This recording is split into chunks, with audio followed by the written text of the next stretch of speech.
Hey! So today I wanted to talk about my job. The job I currently have. The one I've alluded to a lot of times. How I say I'm the chief engineer of a plastics manufacturing company, which is true.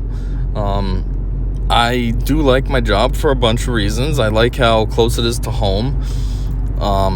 That might not sound that significant, but the job I had, actually 2 jobs I had previous to this one, were pretty far. I mean, one job was, on a good day, it was 80 minutes just to get to work. There were some mornings that it was 2 hours because of traffic on the highway. Around my area, it's 95, what is it, south? I don't know. It has a reputation as being a very congested highway, though. So that's what would happen. It causes me to have a 2-hour ride just to get to work. Luckily, the job I used to have, there was no actual schedule per se. You just kind of showed up whenever you got there, and then you stayed 8 hours and left. So some mornings I might have been aiming for 8:30, but I didn't get there until 9:15, say. But it didn't really matter. I wasn't actually late. You even had some people that would show up at 11, and they just stayed till 7. That was kind of like the people that were there forever, though. They were able to get special treatment like that just because they've been there forever. Like one guy, that's what he used to do all the time. It was his year that he was going to retire anyways, so he'd come in all the time, 11, sometimes noon. But that's not really up my alley because that's like second shift, and second shift isn't really appealing to me. But hey, I mean, I guess if you've been there for 35, 40 years and you're ready to retire anyways, whatever. Take advantage and milk it. But anyhow, and then the job I had after that was a little closer, but it was still roughly 40, 45 minutes of a ride. Typically no traffic, so that would help a lot. It would just be a straight 40, 45 minute ride, but still. So this one now is awesome because I'm only like 15 minutes away. Roughly. Depending on, my issue now isn't so much traffic, it's more lights. So if all the lights that I come to are green, then I can get to work in like 10 minutes. But if I hit every dang light, that's what pulls it up 15, sometimes 20 minutes, and it's kind of annoying, but still, compared to 80 minutes to 2 hours, 20 minutes is nothing.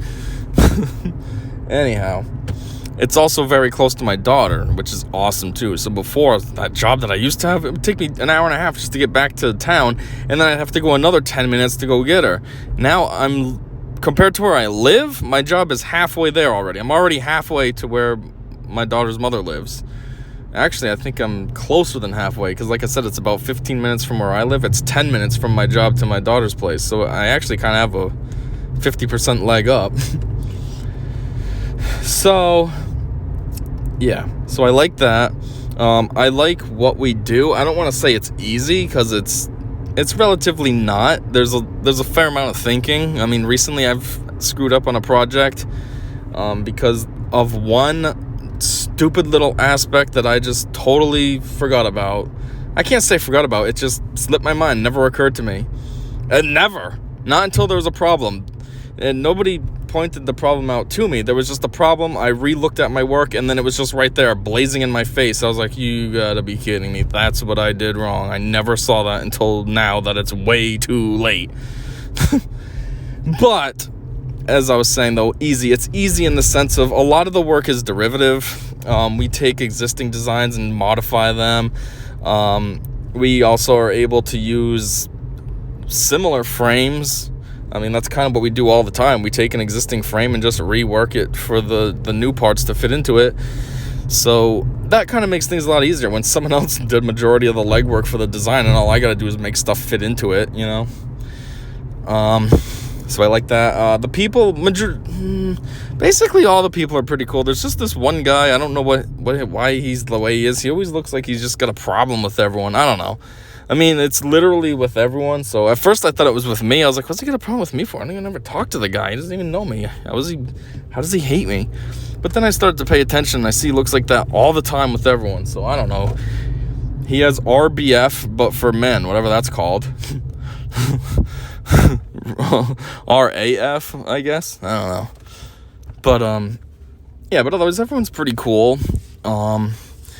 And I also like how my job is a massive step up in the right direction for me. So as I said, now I'm chief engineer. Before, I've always just been a engineer. I've either been part of a team, or I've been, like my first job, I was like the lead engineer's grunt. I did all the work he didn't want to do. All the ordering, all the drawings, all the... What else did I do? Making the BOMs, all the boring stuff that he just, saw it as it was beneath him. So then I got to do it. And then my last job, that was when I was part of a team. It was a huge team of like 14 total. But like now I'm the go-to guy. And as far as my resume is concerned, that's awesome, because this opens up so many doors for me now. Now I can move, you know what I mean? Like before I was just engineer level. Now it's, I can be upper, you know what I mean? Upper engineer, chief engineer, whatever. Depending on how long I stick with this, it could even open up greater doors, like director of engineering at some company. So that's awesome.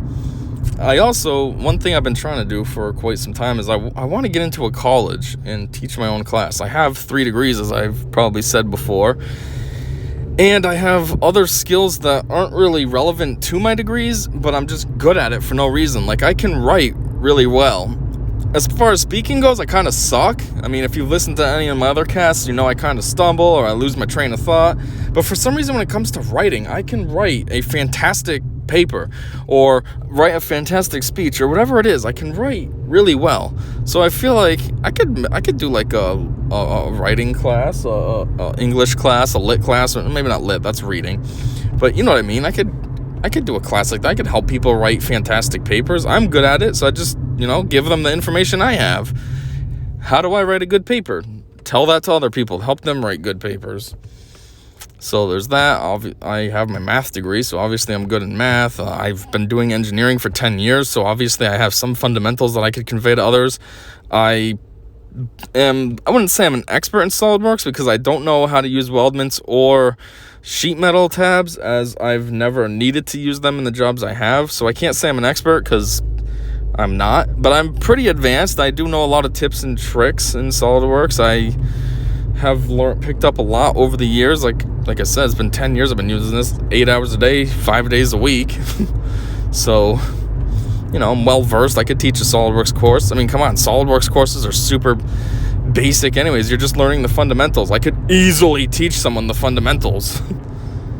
So I even attended, I didn't try to attend, it's just the company I was with kind of forced me to attend an advanced SolidWorks course. They thought it would help me. It didn't help at all. Even though it was called advanced, it was still pretty basic. The stuff I knew, I already knew. I mean, I even skipped some of the classes. I felt kind of bad doing that because my company was paying for me to go, but I was like, this is stupid. I know these things. I'm not going to learn anything. This is a waste of my time. The course was like an hour away, too, the place that I was supposed to go to, so that's why I had skipped sometimes as well. Like, this is, it was like, I don't know, what was one of the courses I skipped? I think it was, like, using surfaces to model with, and I was like, I do this all the time already at my job. I'm not going to go to a course that tells me basically how I do my job. That's stupid. So, but yeah, so anyhow, if that's considered advanced, I could teach that then. That was super easy to me. But anyway, some reason I've been having terrible luck. I still have not gotten my own class in anything. I even tried to just be like a tutor. Like, there's a local community college that I actually attended and got my first degree from. And they have this little community area. I don't know what you want to call it. It's not really a classroom, but it's not a library. It's just a area. They call it the Learning Center. It does join with the library, but it's not part of the library. It's its own separate area, and it has people in there that could serve as a tutor, and they have specialized fields. Like when I went there, I remember there was one person that was always there that was specialized in like English subjects, if you will, writing, lit, yada yada. And then there was another guy that was math focused. Now, I know they had others for science and stuff, but I never saw them. It's probably just because of the times of classes that I had. So when I was there, that's when those people were there. But anyways, I even tried to get into the Learning Center. Like, hey, let me be a tutor. And for some reason, this has never happened for me. But anyhow, I'm hoping that maybe now that I have chief engineer on my resume, it might actually open up these doors for me finally. Maybe this will help. It's that next step. So professionally, I'm at that next level. So maybe schools will take me a little more seriously. I don't know. I haven't tried because then stupid COVID hit. I mean, I got this job that I have now back in February. What am I talking about? December. very early December 2019. I think it was, December 9th I started? And yeah, COVID hit in March. So I didn't really have a chance to start applying to places. I intended to, but I wanted to have a little bit of experience under my belt with my company first. Like, I wanted the chief engineer status to be real. I didn't want to be like, oh, look, I just got a job there where they call me chief engineer. Hey, look. You know what I mean? And kind of like advertise it on my resume without really having any substance. I wanted to wait at least, several months, maybe even a year, then start trying. But now with stupid COVID, it kind of messes things up. Yeah, colleges are still going, but it's like online now. Well, first off, I don't have internet at home, so that's kind of null right there to have online, to try to teach a class online. And second off, I've never taught classes before, so I don't want my first class that I do to be online. Like, I want it to be in person. I want to see how well I do, how the students react, and learn from them how to be a better instructor. If I had a few years teaching under my belt, then yeah, okay, I'd do an online class, but I'm not going to be a rookie and never do it before, and then the first time is online. You know what I mean? Like, that just doesn't seem like a good idea. So I haven't tried to get into any colleges yet since COVID. But I was going hard before, from like 2015-ish, 16, somewhere in that range. I was going hard. I applied to like every local college in my area, and there's a good amount. And none of them got back to me. Well, actually, technically, one of them did. They sent me letters saying, sorry, we're not interested in this time, but the politer way of that. How do they phrase it? I don't know, whatever they say. You have outstanding qualifications, but we just aren't in the mood. We just aren't in the need for a blah blah blah position to be filled, or whatever. I've been declined like that, but that's it. And that's only one of the schools. All the other ones kind of just ignore me, like, F this guy. But anyways, that massive tangent was just to say that I'm hoping now this chief engineer position opens up doors for me, which would be awesome. In conjunction with that, another thing I am trying to do is I'm trying to get into H&R Block. You do have to get some training done first. It's through them. You got to take their lessons, take their test, and then if you pass, then you can be certified and you can work for them. Well, actually, if you pass, it's good for anywhere. You don't really have to work for H&R Block. Like, you could go to H&R Block for the training, but then get a job at Jackson Hewitt, or be independent and just do it yourself and advertise in the Shopper's Guide or whatever. It's a universal education, basically. So anyhow, like, you know what I mean? Like, it's not specific to H&R Block only. It certifies you in general. Like, yes, I can be a tax preparer, or whatever it's called. An accountant? No, you're not an accountant. CPA? Is that it? I don't know. You know what I'm trying to say, though. But anyway, I was going to try to start that last year. Oh, well, COVID effed that up. So they told me to try again this year in August, which I definitely am going to right away. Once August 1st hits, I'm going to do whatever I got to do to get going and try to enroll those classes. But, so if this finally happens for me, I don't want to sound like smug or cocky or whatever, but I know I'll pass. I might, everyone makes fun of me. You don't have any common sense. Which to me is perfectly fine, because common sense is what everybody has. And anything that's big, that changes and is revolutionary and what have you, is due to uncommon sense. You think Thomas Edison invented the light bulb with common sense? No, he was thinking way outside the box, like, what if I do this and this and this? What happens? No one else thought of that, because they were all thinking the same way. So you know what? I don't care I don't have common sense. To me, that's a good thing. Anyway, though, so I am very book smart. Did I just say book smart? Why'd I put a K on there? Book smart. But anyways, I can learn pretty easily, so I'm not too worried about this. I feel like I'll pick it right up, no problem. I mean, geez, I got my bachelor's in mathematics online. The courses I had to go through are the proof class. I had to go through linear algebra. I had to go through abstract algebra. Okay, if you don't know what abstract algebra is, it's the most psychotic, mind-bending math. It's not even math. I don't even know how to explain it. It's so confusing and weird, and I was able to essentially self-teach, because online, you don't really have a teacher. Yeah, you do, but it's clunky. It's not like you're sitting in a class and the teacher's right there writing on the board and you're taking down notes, and if you're confused, you can say, I'm sorry, could you go over that one more time? Like, you're at home on your computer, and maybe you send an email, and for me, during those days when I was taking my online classes, this was at night. I mean, during those days, I was working 2 jobs. I had my day job that I was doing 7:30 to 4, and then I'd go to another job 5 to 9. So I usually didn't log on to do my homework until at least 10 at night. You know, I got home from work, take a shower, get ready, get my computer, my books, blah, blah, blah. You're looking at 9:30, 10 o'clock-ish. I wasn't getting on. Like, there's no teacher that's going to be responding to me at 9:30 or 10 at night, you know? Chances are they're in bed. Or if they're not in bed, they're just relaxing anyways, watching TV or something. They're not glued to their email like, oh, just in case I have a student at this time at night doing their work. So yeah, I basically self-taught myself that crap. So I feel like if I can self-teach myself abstract algebra and number theory and all these other high-end things, I don't think learning how to prepare taxes will be too challenging for me. So anyways, what I want to do with that is, again, I feel like that'll open up quite a few opportunities for me. One, obviously I'm going to try to get the job at H&R Block right after. Yeah, I can go anywhere, but it's easiest if I just go to H&R, right? I already did the training through them. I feel like it would almost be a shoo-in, you know? Yeah, I got my certification through you guys. Can I get a job now? Like, it almost feels like it's hand in hand. Second, I am going to try to do this on my own as well. Like, I figure...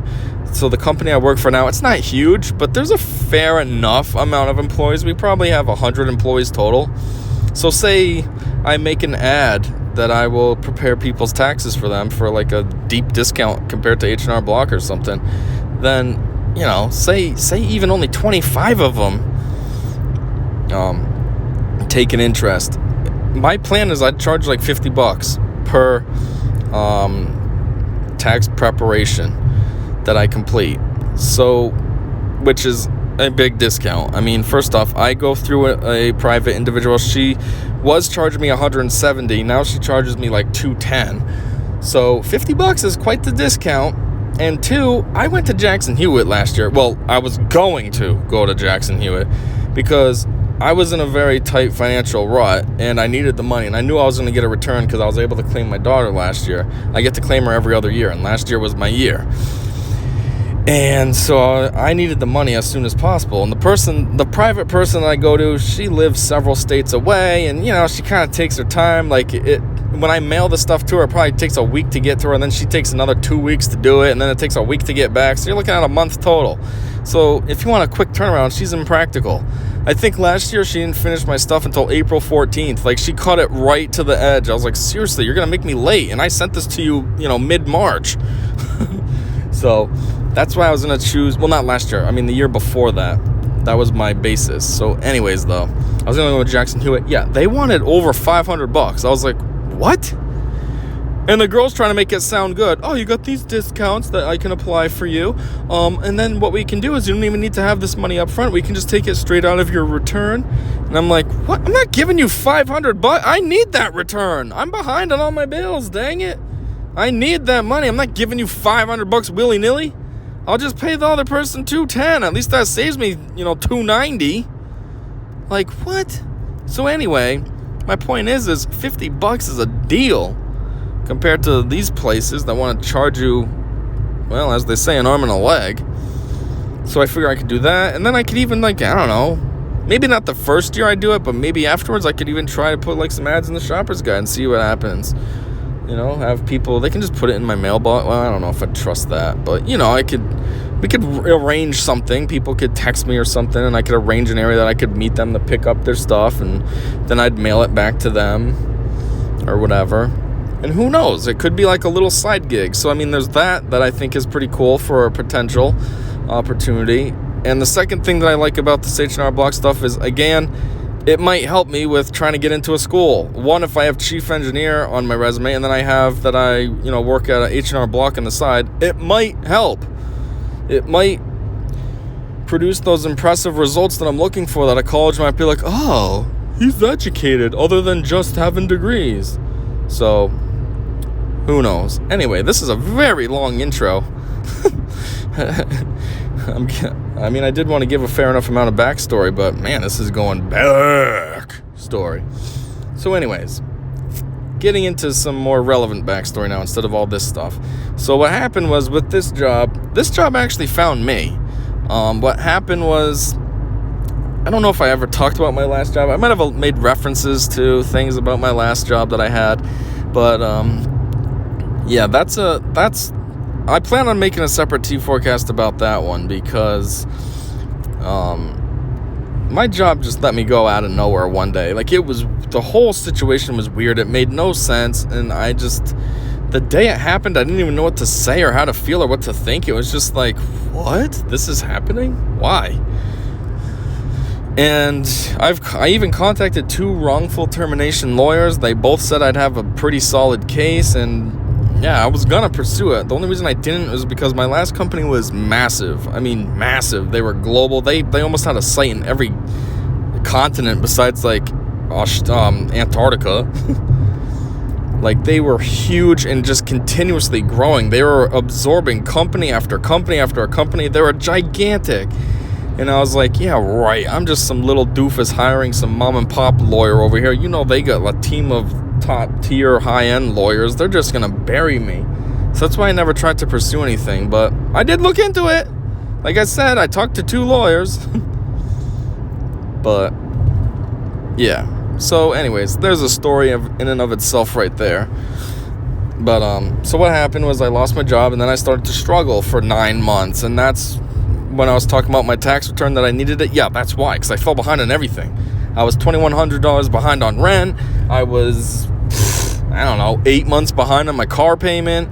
I was behind on my gas and electric bill, so much so that they actually sent me a letter saying that they were going to shut my gas and electric off. And ironically, this was like right after I finally just got a job.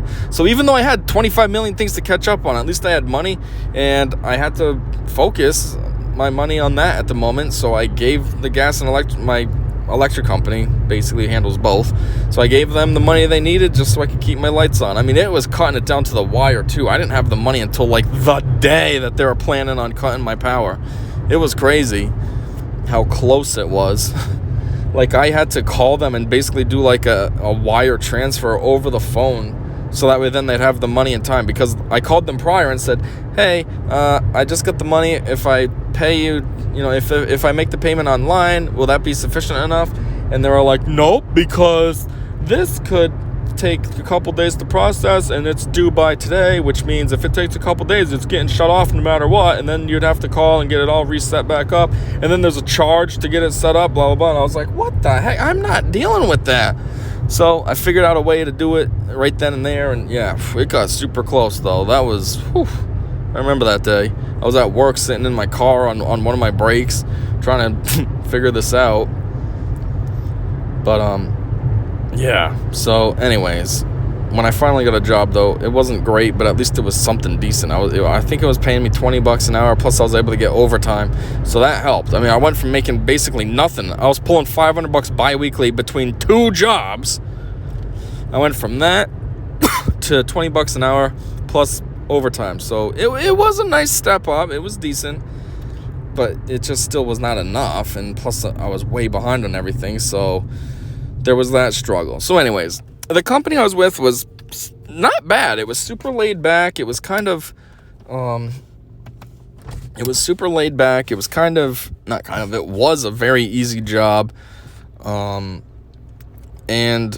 yeah, there was some cool people that worked there. I made some work friends. I mean, we used to go out to lunch and everything. I thought they'd be real friends, but ever since I left and one of them also left, nobody talks to each other anymore. So I don't know. I guess we weren't friends. But anyway, yeah. So, it was a simple job, which was cool, but it wasn't what I wanted. It wasn't engineering. It was just super basic, and I didn't see a potential future there. Like, I felt like what I did was where I was at. Like, I'm pretty sure they started me like at the max pay that I'd ever get anyways, and I was like, yeah, this is cool now, but in 5 years when I'm still making the same thing, that's not going to be cool anymore. So my plan was to work there for like maybe a year, give them a year, and then I'd start job searching to get back into an engineering position. Well, what happened was I was through a temp agency. So technically the temp agency was my employer and paid me, and they were my boss. If I had to call out, I actually had to call both places, which was kind of annoying. I had to call the stupid temp agency as well as the place I was working at. You'd think the temp agency would just take care of it. They're making me call out to them, but no. So, anyhow, I mean, I only called out once, and it was for a ridiculously valid reason, so don't take that the wrong way, like I'm calling out all the time, like, oh, I don't want to work. I did want to work. I had to work. I was behind on bills, but like I said, I had to call out once, and yeah, it's a ridiculously valid reason. I mean, initially I didn't call out, and I went to work still, and then they found out about the situation. They were like, why are you here? You should have called out. And so basically they sent me home. So like, that's how valid the reason why I called out was. Anyhow, so yeah, so this place, when I filled out my time card, what I did was, it was online. I had to fill out an online time card. So I never knew what the website was. I always just would go to my email, and then they had a link there that they sent me, so I'd always go to that link, and then boom, there it is. I'd fill it out, submit. So what I'd do during the week was I'd always write down, I was honest, I wrote down what time I showed up at, and I'd write what time I left. So my hours were 100% to the T. I wasn't trying to lie and milk it and add any minutes. I'll just put a half hour here and there. I was honest. And I mean, if they really didn't trust me, it would have been easy to prove. One, I wrote it down, so you'd see what I wrote. And two, you could look at the cameras and see when I was there and when I left. So if it really came down to a situation where they didn't trust me, I mean, it would have been ridiculously easy to prove that I was not lying. But anyways, so yeah, so I went in my email, and email is not something I usually use, at least not my private emails. Work email, obviously I'm on that all the time, but a private email, I never use private email. I just have them just because I don't know, in today's world, you kind of have to have them for things, to sign up for X or Y, or to, make an account with this, or what have you.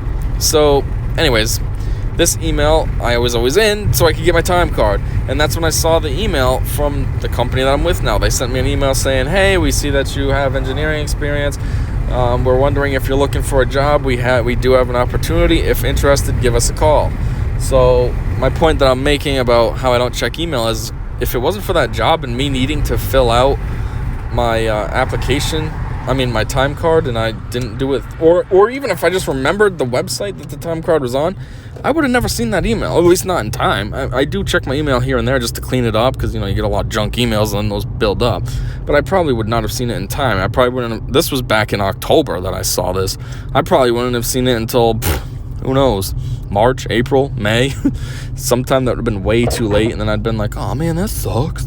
So it's weird that job actually helped me get the job that I have now, just by weird circumstance. So anyway, when I saw the opportunity show up, I didn't really know how to feel about it, because on one hand I was like, all right, this could be cool. It's a chance to get me back into the world of engineering, and I can, I planned on ditching the company I was with anyway, so I was like, well, I guess I'll be ditching a little sooner than later. But on the other hand, there was some negatives that I thought about. One, I thought about, it is a small company. So I was thinking, like, long-term, big picture, what have you. I was like, how much am I really going to make? What kind of benefits are they really going to offer? It's literally a mom-and-pop company. So I was like, and then, like, I was just thinking of what I came from, a huge company. Like, there was a lot of raises there. We used to get bonuses. They changed that up and got rid of bonuses and made it so that then all you had was, you had a higher pay. Oh, people like higher pay than bonuses. No, they like both, stupid. But I feel like the company was trying to be cheap, so that's why they got rid of bonuses and justified it with, higher pay. Okay. Anyhow, but yeah, so I was like, man, what's a small company going to offer me? And then I was thinking growth opportunities. Here I am coming in as the chief engineer. Like, there's no growth. I'm already there. What more am I going to get? It's a small company, so it's not like I can move up into director of engineering. There is no director of engineering. So I was thinking about all these things, and then I was also thinking, like, how I've applied there in the past. I applied there a couple times. I had an interview once in the past already. I had applied one other time where I didn't get an interview, so I was like, I don't know. Do I really want to go with them? I've tried before, and they didn't hook me up, so why now? Why should I let them use me now because it's convenient for them? But I thought about the positives. Like I said, it's close to home and stuff, and I was like, it does get me back into engineering. So I was like, I don't know. I'll entertain it. I was like, who knows? Who knows what they even have for candidates? So I was like, either A, I'm the only option and it's a guaranteed thing, or maybe there's other people and they just won't end up choosing me. So I was like they say with the lottery, you can't win if you don't play. Well, I can't get the job if I don't apply.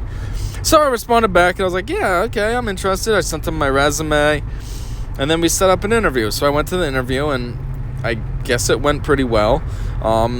Then a couple weeks later, a few weeks later, I think, maybe 3, I had a second interview. So I go to that. It seems like it goes well again. I met with the same people that I met the first time. But this time it was in a different area. It was more official feeling. So I was like, this could be good. And, well, it was. So, anyway, then so they called me back and said that they chose me. And I was like, sweet. Like, it kind of felt like a win. It went from a job that I wasn't really interested in. Like, I just kind of accepted it in passing. But, like, when they told me that they chose me, it did feel like a win. I was like, what? I got it? Like, I never win anything. So when I do win, it feels like, I don't know, it feels more special than it needs to. I remember one time when I was a kid, there was this, I don't know what it was for, but there was parents and kids there, and it was some kind of, I don't want to call it a party, but for a lack of a better word, it was like a little party. I have no idea. I don't remember what the heck it was for. This was way back. I was probably 4th grade, maybe even younger. Anyway, there was, we were doing like a ring around the rosy type thing. Well, I don't know. We were all in a circle, walking around in a circle around everyone. And the person in the middle was holding a cake, which would have been the prize. And it landed on me. I won the dang cake. And for a little bit, I just stood there. I didn't take it. And my mom was even like, you won, grab the cake. And I was just standing there like an idiot. But I didn't trust it because I never win. I was like, there's no way that I actually won, that this cake is actually for me. I was like, there's some kind of joke. I'm looking around at everybody trying to see their reactions. Like, are people going to start laughing at me because if I go to take this thinking I won? Like, I just doubted it. And that's just something stupid. A cake, and I was a kid. And I didn't even trust it then. Like, just stuff doesn't happen for me like that. I don't win, clearly. That's why I have 3 degrees and I'm viciously struggling financially. I don't win. So, anyways, when my company called me saying they chose me, it kind of felt like a win. And it was like, what? I won? Who else did you have? I won? Cool. What the heck? Oh, my word. Not to change it up, but like I say, usually when I make these, I'm driving. And I'm at a light right now, and there was 2 cars in front of me. And the guy that was 2 cars in front of me, the one leading the pack, so to speak, he just blatantly blew a light. I mean, the light was red. It wasn't like he was catching the light or nothing. It was red when he came up on it and just casually drove right through it. Like, no big deal. That was the most ridiculous thing I've ever seen. This guy just super casually blew a light. Let me guess, it was a woman driving.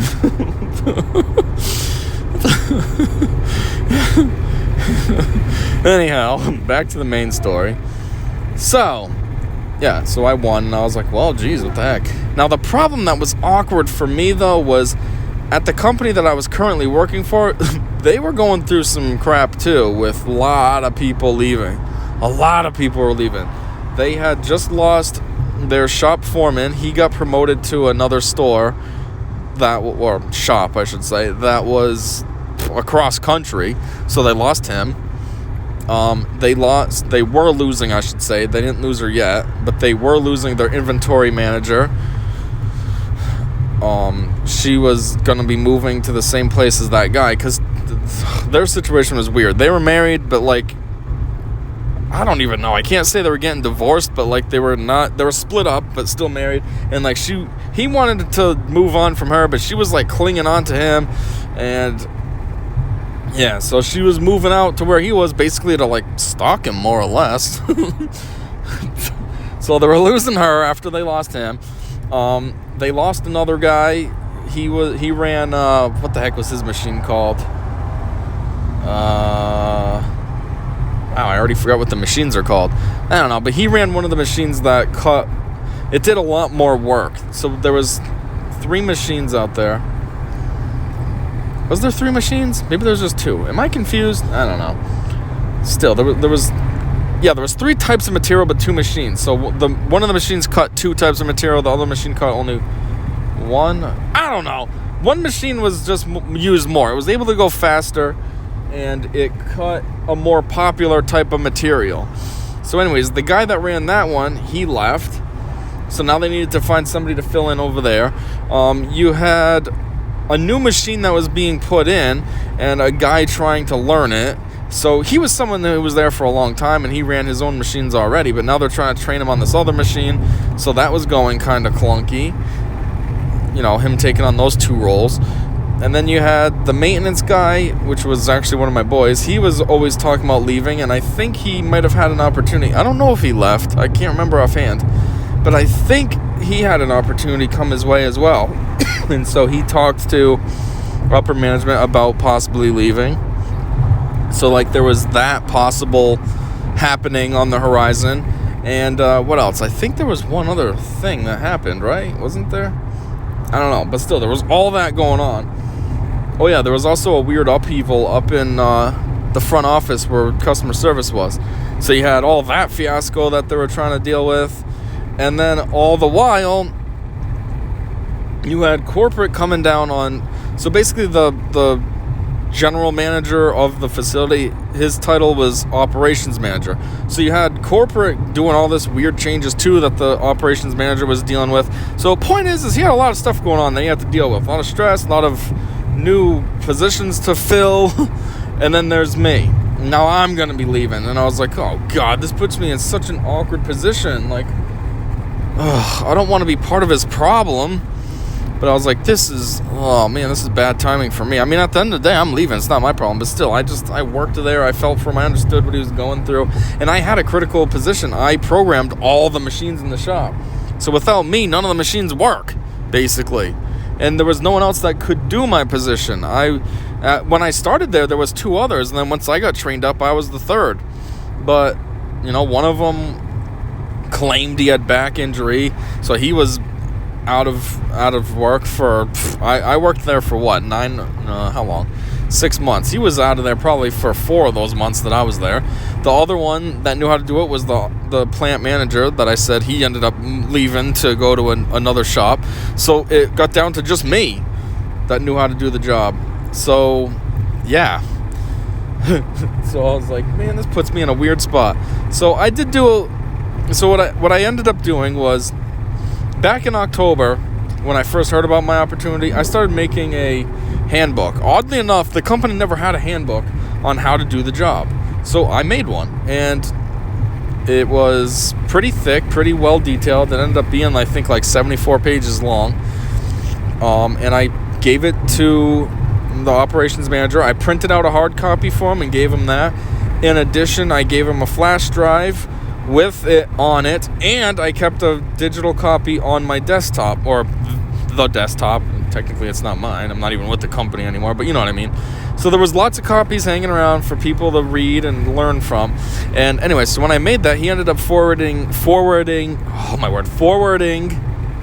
it off to corporate, and they basically immediately adopted it and sent it out to all the other sites. So there was 12 locations total, so the other 11 got my document, and it basically became an official training document, which was pretty cool. The only thing I didn't like was I've always felt kind of cheated. Like, come on, you just got a document that you can use for training purposes, and like, I don't know, I feel like I should have gotten something for it, some kind of bonus or something. I got nothing for it. I mean, I guess I get it, because on what's the word I'm looking for? Not on one hand, but from their perspective, I was one of their employees. So I worked for them, which means anything I did was for the company. It wasn't for me. It was for the company. So when I made that manual for the company on company time, you know, then what do they owe me anything for? So, but I don't know. I just felt like I put a lot of work into that. Like, I have a copy myself as well. Actually, I have a couple. I have a digital copy, and I printed out a physical copy because I'm proud of it. It's awesome. I feel good that I made this thing. It's super detailed and super easy to learn from. I did step by step on everything. That's why it's 74 pages long. But yeah, I think what I did, I made a lot of revisions on this. I ended up getting up to Rev 5, and I put a watermark on it of my name, because I felt like, you know what, I made this. I don't want someone else trying to steal my creation. And that's something that I did, actually, just thinking about it. That's something I did as well. I made this in a Word document, but then I saved it as a PDF. So the Word document I deleted just to keep it proprietary to myself. You know, no one can try to edit what I did now as a PDF. Like, all you have is the PDF to look at. The proprietary work that I put in is protected. I have the original Word document file saved with me, but not at the company. The company doesn't have it all. That's what I did to try to protect my work, especially after they didn't compensate me or anything. I was like, F this. I'm gonna maintain some sort of control here. So, but anyways, yeah, so I did that. And then what I did was, I think it was a Sunday night. That's when I was thinking about it, and I was like, man, I wanted to approach him in person and tell him, but I was nervous. So I sent him an email instead on Sunday night. And I was like, hey, I just found out I got this opportunity. I know this is bad timing, but blah, blah, blah. I kind of fluffed it a little. I told him I was going to be making way more than I actually am. I wish I was making the amount I said, but I had to make it sound good, because the real amount that I'm getting really isn't much more than what they were paying me. But I was more interested in the position to get back into engineering. So that's really what I took. And it was so much closer to home. So I had to make it sound like it was more than what it was, though, to justify me leaving the company. And to not put up any resistance from him. I thought maybe he'd try to bargain and see if he could get me more money if I told him the real rate. And I just... Not that I didn't like the company, but that wasn't what I wanted to be doing forever. So I was like, if I really boost it, I think I said I was going to be making like $40 an hour or something stupid. So, but anyway, so yeah, it actually went smoothly though. He ended up approaching me and we chatted, and he was like, hey, you got to do what you got to do. I mean, he's like, I've had some opportunities, and at this point, I'm thinking about taking them because this is too stressful as well for me, blah, blah, blah. And plus, I made that manual, so I think that helped. Like, he knew I wasn't just going to leave him high and dry. I had that manual. And I even offered, I was like, hey, if you need, I will still work this on the side. I will come here after work and do the programs. I'll be everything might be a day behind, but it'll still get done. I'll still be able to do this for you. And he considered it. So there was that as well. And I think that's what helped my case. And initially I gave him a 2-week, but then after the 2 weeks they weren't ready. So he's like, hey, do you think you could get one more week that you stay here before you go to the other place? And I was like, yeah, no problem. So I even helped him out that way. And so yeah, it ended up going smoothly for me. But I was worried at first. I was like, oh man, because I think too, around that time, that's when I was finally going to be able to get hired on with the company instead of being through the temp agency. And they just set up an email for me, and like everything was just coming together for them to be like adopting me into the company. And then here I am, I'll be ditching you guys. So it was super awkward, but it ended up going way more smoothly than I imagined. So that was good. Anyways, so yeah, so when I first started at my company, my company I'm at now, I mean, the one I'm chief engineer at, I really thought about just being there for like a year, maybe 2 years tops, just to get my feet wet. Because at this point, I was out of engineering for probably a year and a half.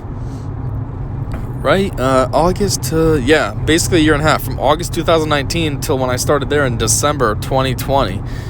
August 2018 to when I started there in December 2019. My bad. So, yeah, I was like, well, I got to get my feet wet in engineering again. It's been a while. The software I use, SolidWorks, I haven't used that in a year and a half. So I was like, I got to get reacclimated with that. I got to get reacclimated with, GD&T and all that crap that I've kind of, I don't want to say I've forgotten about, but, I haven't used it in a year and a half. It hasn't really been on my mind. So I'm like, I got to see how I even am with this. Maybe I'm rusty. And so I was like, I got to get myself going, and then I can look for a job and, find something better. Plus, I was like, this chief engineer, this will help. I'll be able to move right up in the world. Well, after like my first month, I actually liked it there. I was like, wow, I don't want to leave here, actually. This is cool. I used to have my office downstairs in the basement was just me. It was awesome. I had this whole entire huge space, which really looks like it could be repurposed into a pretty nice apartment. a big apartment, almost like a house. It's a large area, and I had it all to myself down there, and it was awesome. So I liked that. Like I said, I liked the people I worked with. I liked the work I was doing. I liked the location, meaning how close it was to home and to my daughter. There was a lot of things I started to like about it, like right away, and I was like, maybe I don't want to leave here. I was like, I'll stick it out, see what happens. So yeah, but all along, I have to say one thing that I didn't like was my pay. My pay has always, I can't say has always felt too low. I know it's too low. I've done extensive research. I've even printed it out, and it's in my desk, just so then someday I can have a discussion with the president of the company. But yeah, on like the very, very low end of things, I'm still being undercut by $20,000. And when I say low, I'm saying I'm taking the low end and still taking $10,000 off of it. Like I'm lowballing the lowball, so that way then if I were to talk to the president of the company and ask for a $20,000 raise, I'm still lowballing, but it's, you know what I mean? Like, I almost feel like this is some kind of like Inception type situation that I'm trying to explain.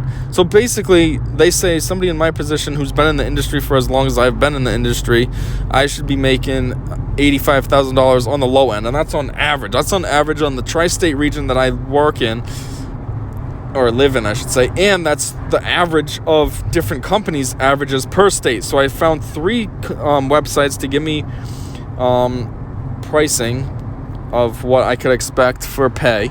I averaged those numbers, then I averaged those together. Now for each of the state I did this, so I have 3 averages, and then I averaged those averages together and came up with an overall average, which came out to be about $85,000 on the low end is what I should be making.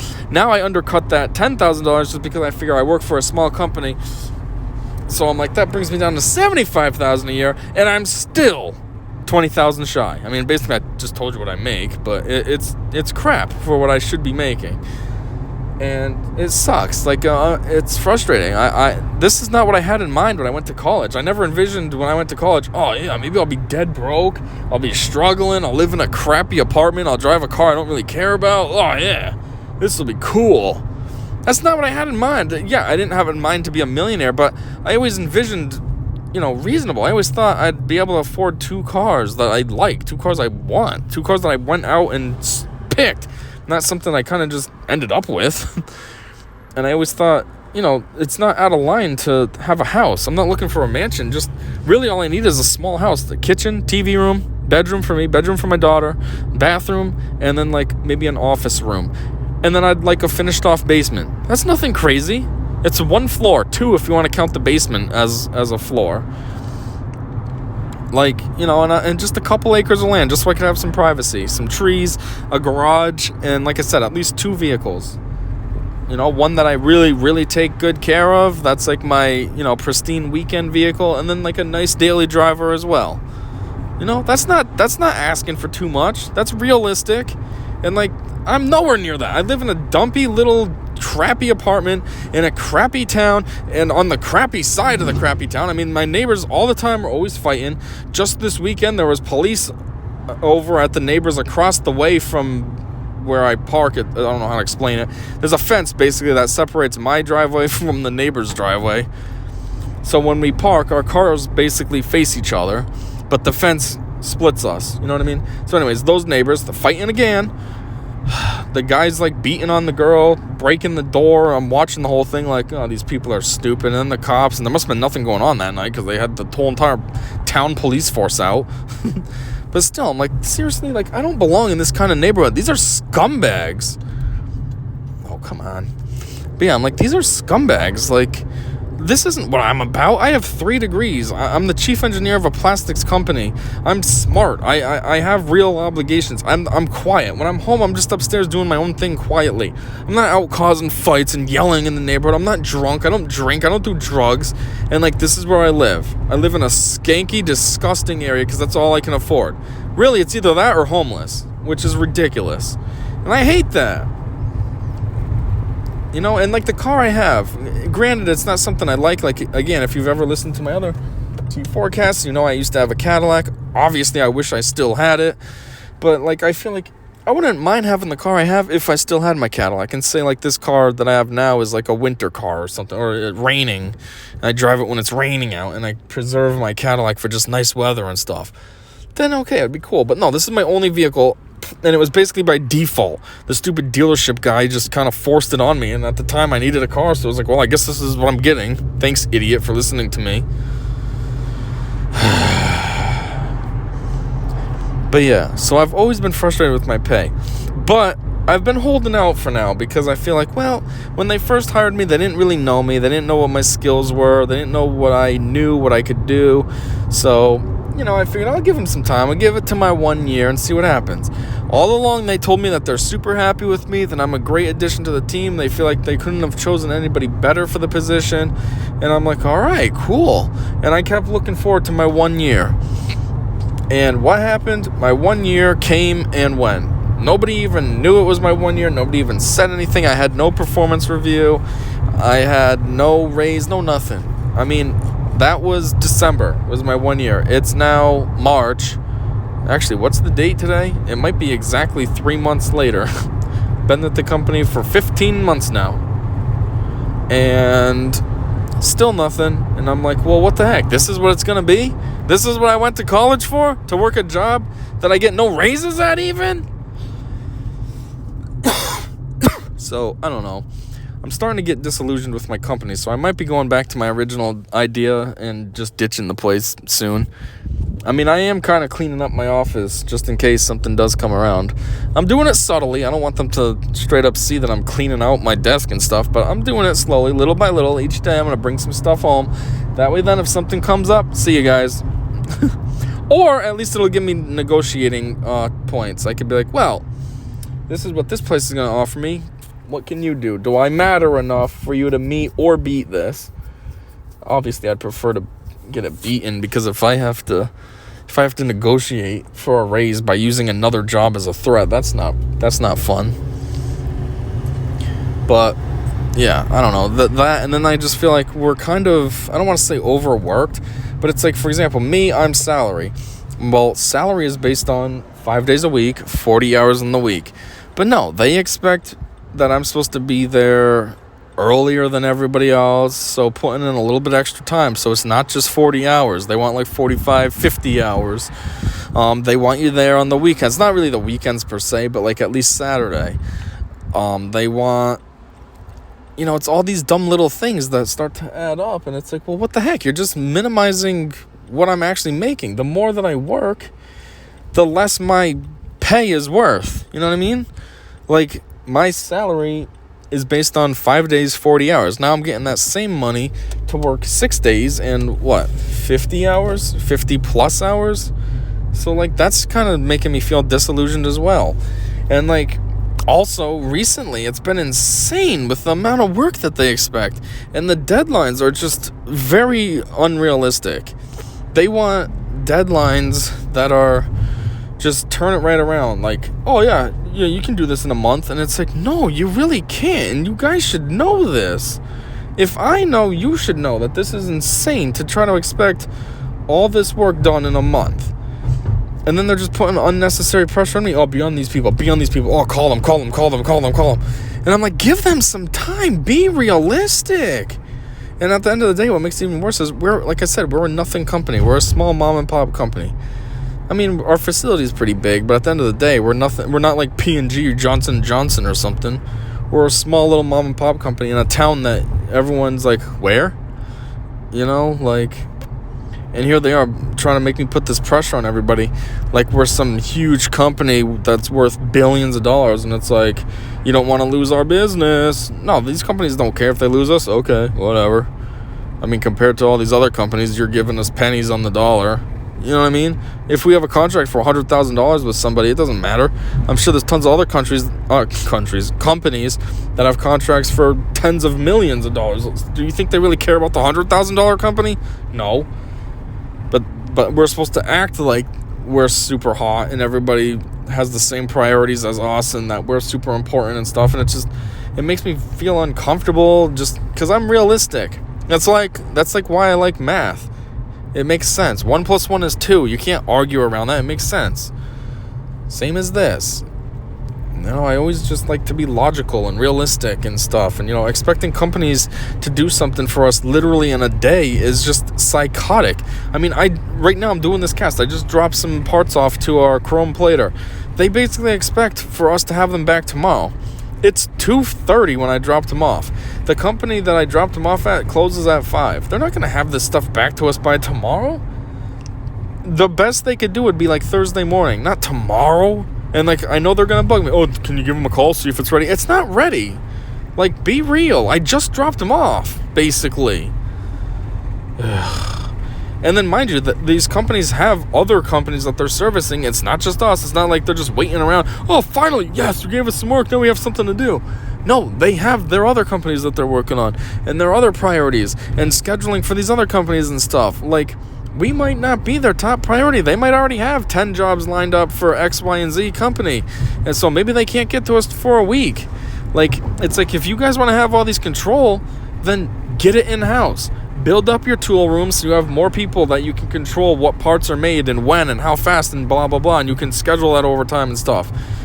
Get chrome plating capabilities in-house. That way then, again, you can control it. You can make people work overtime. You can staff up that area.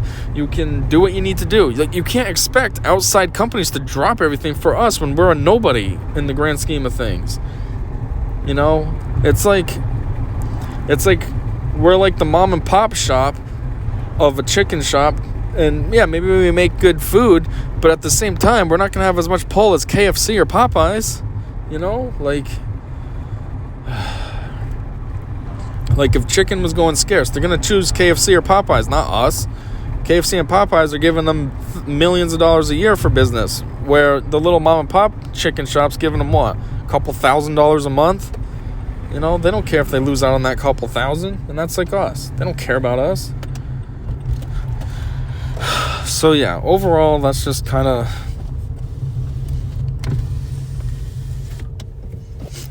where I'm at. I was just rolling up my windows. I didn't realize I am so far down. It took forever from the roll. I'm sitting here are these almost up yet?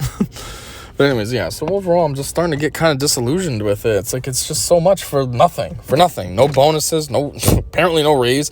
And I was talking to the guy in the shop. He's kind of turned into my boy. I can talk to him, he can talk to me. He knows I'm not going to say anything, and I'm pretty sure he's not going to say anything either to others. So I was talking to him about how I was disillusioned that I didn't get a raise, and he's like, yeah, those don't happen. And then if you go and ask, then they try to argue it with, oh, well, everybody's going to want a raise. And it's like, well, yeah, that's why we work. Don't be cheap. Seriously? So I don't know. That's kind of that's what this whole T4Cast was all about. I just want to talk about how I got to the job and where it's at now and how I feel about it. And I don't know, I might be leaving it soon. I mean, I don't know how soon. I say soon. It could be 2 years. Could be next month. Who knows? But as it stands, I don't know how much longer I'm going to be here. I'm kind of, I don't know. I like it, but I got to think long term. I'm like, do I really want to keep making dick money forever and be struggling and stuff? No, that's not what I went to college for. That's defeating my whole purpose of bettering my life to just flatline instead, Anyway, I am at my job. I do kind of want to complain about this more, but whatever. I'm back to work, so I got to get going. So, yeah. Until next time, I said see ya.